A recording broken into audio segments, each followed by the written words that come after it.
Hai guys, kalian mau ke Candi Borobudur? Yakin? Sekarang tuh harganya lagi naik banget. Kenapa? Karena pemerintah menaikkan harga masuk tiket ke Candi Borobudur untuk turis lokal seharga 750.000 dan $100 untuk turis mancanegara. Selain itu, nanti kuotanya wisatawan yang boleh naik ke Candi Borobudur dibatasi 1.200 orang per hari. Keputusan tersebut dilakukan semata-mata untuk menjaga kelestarian sejarah dan budaya Nusantara. Dan semua turis diwajibkan menggunakan tour guide warga lokal sekitaran Candi Borobudur. Nah guys, kalau menurut kalian gimana? Itu keputusan yang baik atau terlalu mahal ya buat kita? Pak Kandani man, iki ono kabar juga seko paguyuban pedagang asongan Taman Wisata Candi Borobudur tentang kebijakan pemerintah yang memberlakukan tiket masuk per endas kuwi 750.000 nek arep mlebu ning Taman Wisata Candi Borobudur. Sebagai wakil paguyuban pedagang asongan Taman Wisata Candi Borobudur tetap melu prihatin man. Melu keberatan tentang kebijakannya pemerintah. Mergone apa? Pertama, wisatawan jadi sepi. Kedua, saiki nek bayar tiket terus 750 kon yo. Lebari kon jajan-jajan kon tuku souvenir tetep doran duwe duit to man. Yo nasibe para pedagang kan kepiye jal? Yo kon usaha apa? Dodol tutup sepi. Yo ora. Aja nganti iki kebijakan pemerintah iki disalahartikan karo para pedagang. Kebijakan dadi penginjakan, yo ora man. Nek rasa khawatir man. Nek kowe iki pengen rene, tapi ra kuat tuku tikete, ya sing penting teko moro rene. Padha-padha candine, padha bentuke, padha jumlahe stupane.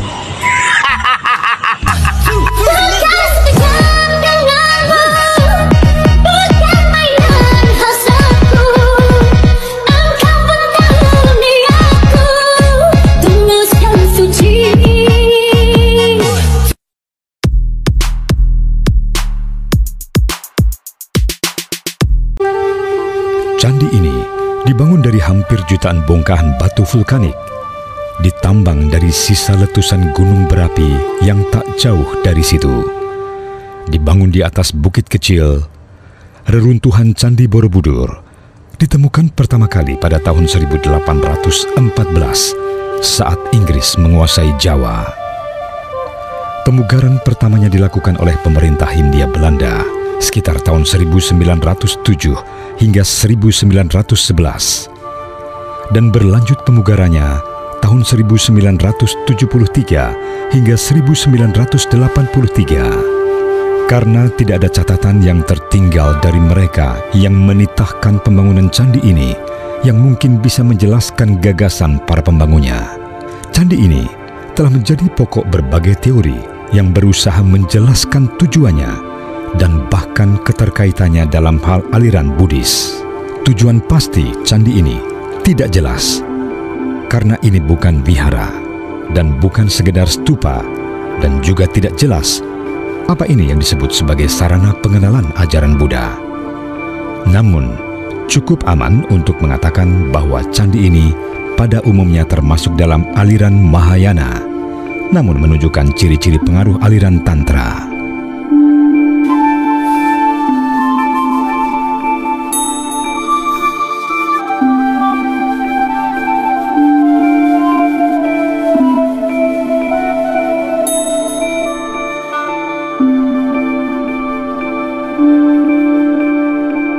Jadi Borobudur itu adalah sebuah situs yang masuk dalam kategori warisan dunia yang merupakan candi yang istimewa. Candi Borobudur terdiri dari 10 tingkat yang ini merepresentasikan konsep Buddha, yaitu Dasa Bodhisattva Bumi atau 10 tingkat menuju kelepasan. Salah satu hal yang sangat istimewa di Candi Borobudur adalah reliefnya. Terdapat 2 jenis relief di Candi Borobudur. Yang pertama adalah relief dekoratif, yang kedua adalah relief cerita atau relief naratif. Relief cerita di Candi Borobudur ini sangat unik karena di situ ada beberapa tema cerita. Keseluruhan jumlah relief cerita atau panelnya itu keseluruhannya adalah sejumlah 1460 panel. Relief cerita Candi Borobudur, dari bagian kaki kita menjumpai relief Karmawi Bangga, kemudian pada bagian tubuhnya, ya kalau bagian kaki itu bisa kita menyebutnya sebagai bagian Kamadhatu, Sedangkan bagian rupa datu atau tubuh candi ini dijumpai relief Jataka Awadana, Jataka Mala, Lalita Vistara, Gandavyuha, dan Badracari sebagai akhir bagian cerita dari Gandavyuha.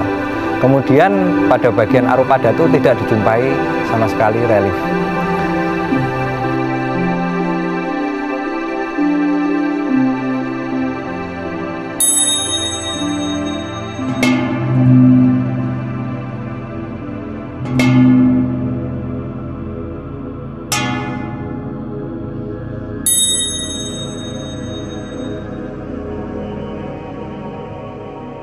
Pada bagian kaki Candi Borobudur, relief Karma Wibangga akan menceritakan mengenai hukum sebab akibat atau karma, di mana apabila kita berbuat baik akan mendapatkan karma yang baik, namun apabila kita berbuat jelek atau keburukan, kita akan mendapatkan karma yang buruk juga. Pada bagian Kamadhatu dijumpai relief yang paling penting atau istilahnya bisa kita sampaikan ini adalah satu-satunya di dunia yang itu menyampaikan informasi mengenai kehidupan Siddhartha Gautama sejak dia di Kayangan atau pada saat dia sebagai bodhisatwa hingga kemudian dia dilahirkan dalam bentuk manusia sebagai Siddhartha Gautama atau Pangeran Siddhartha dan akhirnya mencapai kelepasan, terlepas dari samsara dan kemudian mengejarkan budi pekerti atau ajaran Buddha.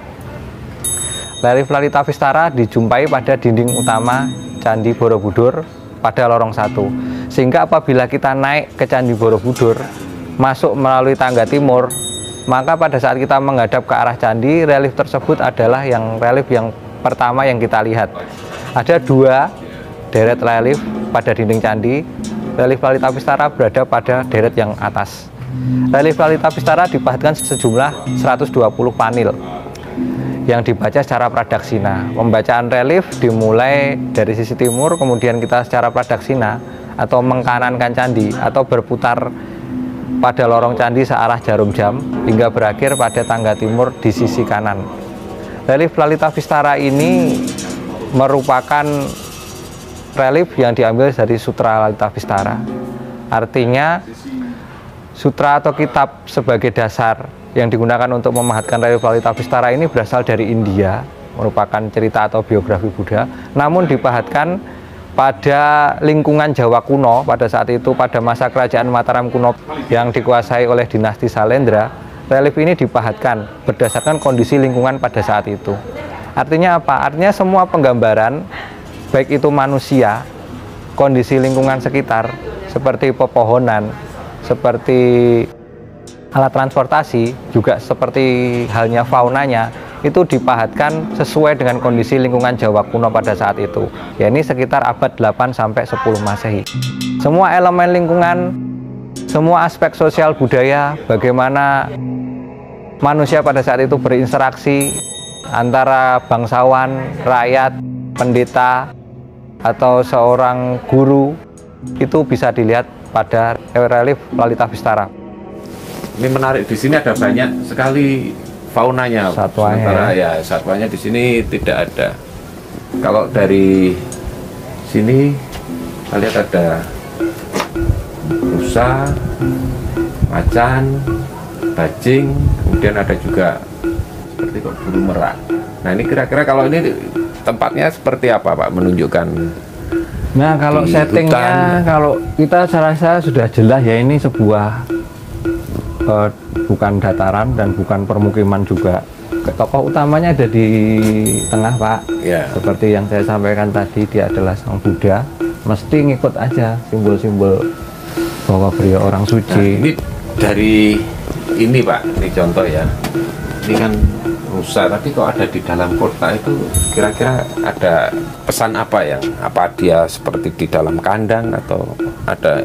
Ini tidak mengindikasikan kandang, tapi ini adalah sebuah tempat pegunungan gitu ya, sebuah tempat pegunungan yang dia berada di suatu setting yang sebenarnya di sini dia di tokoh yang utama dengan tokoh-tokoh yang menghadap pada tokoh utama atau Siddhartha Gautama ini adalah warga desa atau setingkat pejabat-pejabat atau orang-orang yang mulia di sebuah permukiman menghadap ke Siddhartha Gautama. Kemudian ini yang seperti yang Bapak sampaikan, ini menggambarkan kondisi hutan. Jadi ini tidak langsung terkait, tidak dekat dengan, tapi menggambarkan lingkungannya, lingkungannya berhutan-hutan dan bergunung-gunung, ya, dengan vegetasi yang rimbun, ya, disampaikan di situ. Masih ada mangifera juga, ada hewan-hewan di sini, bahwa ini menunjukkan adanya keseimbangan, atau bahwa adanya Siddhartha Gautama di sini itu memberi kebahagiaan pada semua makhluk, Pak. Yang atas apa, Yo? Yang atas apa? Yang sebelah itu, yang sebelahnya.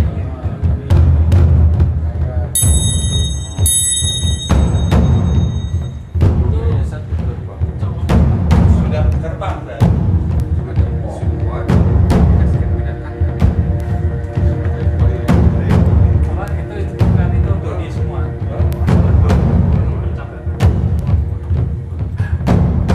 Memang berbeda antara kita yang terbiasa identifikasi dengan memegang spesimen, ya, dari yang kelompok mamalia, burung dan lain-lain. Kita memegang spesimen, kemudian bisa mencermati setiap detail karakter morfologinya.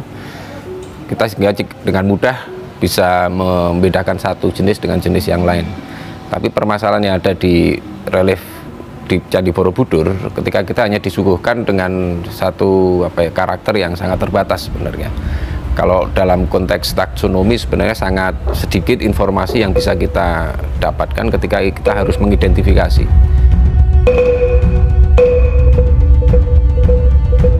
Proses identifikasinya jauh lebih menantang tentunya, karena objek yang kita hadapi itu bukan lagi bagian tanaman hidup, tetapi pahatan batu. Oleh karena itu kami perlu untuk mengelompokkan bentuk-bentuk dari flora yang ada. Kita kelompok-kelompokkan berdasarkan bentuk daun, bentuk bunga, bentuk batangnya, kita kelompok-kelompokkan. Setelah nanti terbentuk beberapa kelompok dengan morfologi yang sama, baru kita identifikasi. Setelah kita identifikasi, kita bandingkan dengan kitab yang menjadi panduan dari kisah di relief tersebut. Sejauh ini kita sudah memperoleh bahkan 30-40 spesies tumbuhan sudah kita peroleh, dan sepertinya kita ini masih ongoing, ya, jadi masih terus berlanjut. Ternyata dari jenis yang sudah ditemukan aja itu sekitar 51 jenis. Jadi ada 51 jenis fauna yang bisa kita identifikasi. Tapi selain itu, ketika kita bicara fauna yang ada di relief, yang awalnya hanya sekedar ini hanya sebatas satwa atau fauna sebagai hiasan untuk melengkapi cerita, tapi ternyata ada banyak informasi yang ternyata bisa diungkap oleh keberadaan fauna-fauna yang ada di situ. Ya, seperti salah satunya sebagai penanda waktu, siang, malam, pagi, sore. Pagi itu binatang apa, siang binatang apa, malam binatang apa, itu dia menggambarkannya sedemikian rupa, tidak asal memunculkan binatang, tapi dikaitkan dengan kebutuhan cerita. Ada simbol khusus yang di situ menunjukkan bahwa kawasan tersebut merupakan perairan, dan di situ sangat sinkron dengan jenis-jenis tanaman. Oh, ternyata di tempat yang berair itu tanaman-tanaman seperti pisang, seperti talas itu hidup di situ, muncul di relief tadi yang ada tanda airnya. Berarti itu menambah wawasan baru. Nah, visual itu bisa dibagi-bagi. Nah, dalam konteks relief, visual paling besar disebut peristiwanya. Nah, di setiap panel ada sejumlah kejadian. Lalu di dalam kejadian ada adegan. Lalu ada suasana. Suasana itu pagi, siang, malam, hangat, kayak gitu. Semuanya itu diwakili dengan yang namanya imaji. Bagaimana kita mengidentifikasi imaji? Maka kita akan bongkar menjadi subimaji, kurang lebih gitu. Subimaji itu adalah bagian dari imaji yang mempunyai hubungan logis terhadap imaji. Misalnya kalau imajinya manusia, subimajinya kepala misalnya. Hubungan logisnya kepala itu harus di atas bahu. Kalau kepala ada di sini, namanya dedemit. Nah, gitu ya. Jadi istilahnya, keilmuannya namanya bahasa rupa. Kemudian selain itu kita juga bisa melihat bahwa ternyata para pemahat itu tidak hanya sekedar sebagai seorang artis, tapi mereka juga seorang ahli biologi yang bisa begitu memahami bagaimana menuangkan gambar-gambar fauna itu dalam tingkat kedetilan yang kalau menurut saya sebagai seorang taksonom ya itu sebagai seorang taksonom. Dan menurut saya ini sebuah satu mahakarya, emang tidak hanya sekedar dari sisi ukuran, tapi ada banyak pengetahuan sebenarnya yang disimpan di Candi Borobudur ini dalam konteks faunanya. Tidak hanya sekedar cerita tentang Buddha, tapi juga ada cerita bagaimana perilaku fauna di kehidupan sehari-hari. Saya melihat yang sisi sangat luar biasa dari apa yang dilakukan oleh LIPI ini ketika memahami flora fauna di relief Borobudur, itu mengajak kawan-kawan dari multidisiplin. Jadi saya melihat pada sisi manusianya, kemudian saya melihat hubungan antara flora fauna yang ditemukan, kemudian itu menjadi sangat penting di dalam konteks hubungannya dengan manusia. Nah, ini tentu saja dari sisi keilmuan arkeologi akan memperkuat dari paradigma arkeologi, yaitu rekonstruksi proses budaya, rekonstruksi sejarah budaya, dan rekonstruksi cara hidup. Cara hidup manusia pada masa lalu itu bisa direkonstruksi dengan kondisi lingkungan. Kondisi lingkungan itu bisa direkonstruksi dari penggambaran relief. Artinya lingkungan akan bisa diinterpretasikan. Lingkungan Jawa kuno itu dulu seperti apa. Bahkan manfaatnya itu bukan hanya di bidang masing-masing, tetapi juga sebagai paradigma keilmuan untuk memahami urusan alam semesta, urusan hubungan manusia dengan manusia, manusia dengan penciptanya, dan juga manusia dengan teknologi. Begitu kita melihat secara multidisiplin. Jadi sebenarnya Borobudur ini adalah sebuah perpustakaan atau sebuah media ilmu pengetahuan yang terpendam pada relief-relief tersebut. Jadi dengan mempelajari relief kita akan paham diantaranya mengenai kondisi-kondisi lingkungan sosial budaya pada saat itu. Dan ini baru pertama kali dilakukan dengan disiplin ilmu yang bervariasi, semua membahas relief, dan tentu saja banyak interpretasi yang kita dapatkan untuk memperkaya khazanah budaya kita.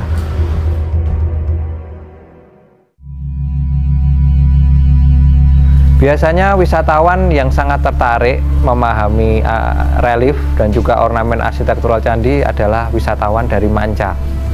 Itulah sebabnya bisa kita lihat, walaupun turis yang datang ini cuma 2, 3 atau paling banyak 5 orang, dia pasti akan menggunakan jasa guide. Nah, jasa guide ini tentu saja atau dibina oleh Balai Konservasi Borobudur untuk menyampaikan informasi-informasi secara ilmiah dan akademis, sehingga tidak ada bias atau tidak ada cerita-cerita dalam tanda kutip bohong yang dilebih-lebihkan. Misalnya Candi Borobudur itu ada candi yang dibuat oleh Nabi Sulaiman, ataupun Candi Borobudur itu dibuat dengan metode yang berhubungan dengan sihir, klenik, dan sebagainya. Nah, itu diharapkan informasi-informasi tersebut akan diminimalisir. Kajian relief pada panel Borobudur menjadi sebuah kajian yang penting untuk mengungkap keanekaragaman jenis flora dan fauna yang ada pada masa itu, sehingga kekayaan alam pada masa tersebut dapat dipelajari dan dapat menjadi dasar ilmiah upaya konservasi flora fauna. Saat ini, tim Pusat Penelitian Biologi LIPI dengan para ahli sejarah, ahli seni rupa, dan ahli arkeolog telah melakukan kajian mendalam berupa identifikasi jenis hingga pada tahap spesies. Harapannya, hasil identifikasi ini dapat menjadi penunjang wisata sejarah dan wisata edukasi. Selain menawarkan wisata sejarah, wisata edukasi menawarkan pendidikan yang dapat meningkatkan pengetahuan generasi muda tentang kekayaan alam Indonesia pada masa lalu.